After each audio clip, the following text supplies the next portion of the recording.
হিজলা মাঠপাড়াবাসী রসুল শেখ 1000 টাকা। মার ভাবা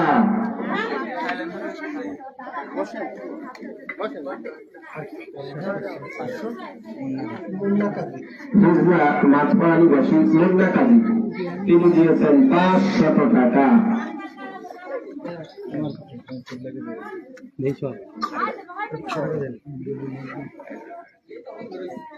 হিজলা মাঠপাড়াবাসী আরিফ শেখ, তিনি দিয়েছেন 1000 টাকা। হিজলা মাঠপাড়াবাসী আজদার শেখ, তিনি দিয়েছেন 500 টাকা। তো আপনারা আর দেরি করবেন না, অতি দ্রুত দলের বাড়িতে হাজির হবেন। হিজলা মাঠপাড়াবাসী ইসরাফিল মল্লিক, তিনি দিয়েছেন 500 টাকা। হ্যাঁ, পান আছে, পান রাখা আছে, বড় বড় পান আপনারা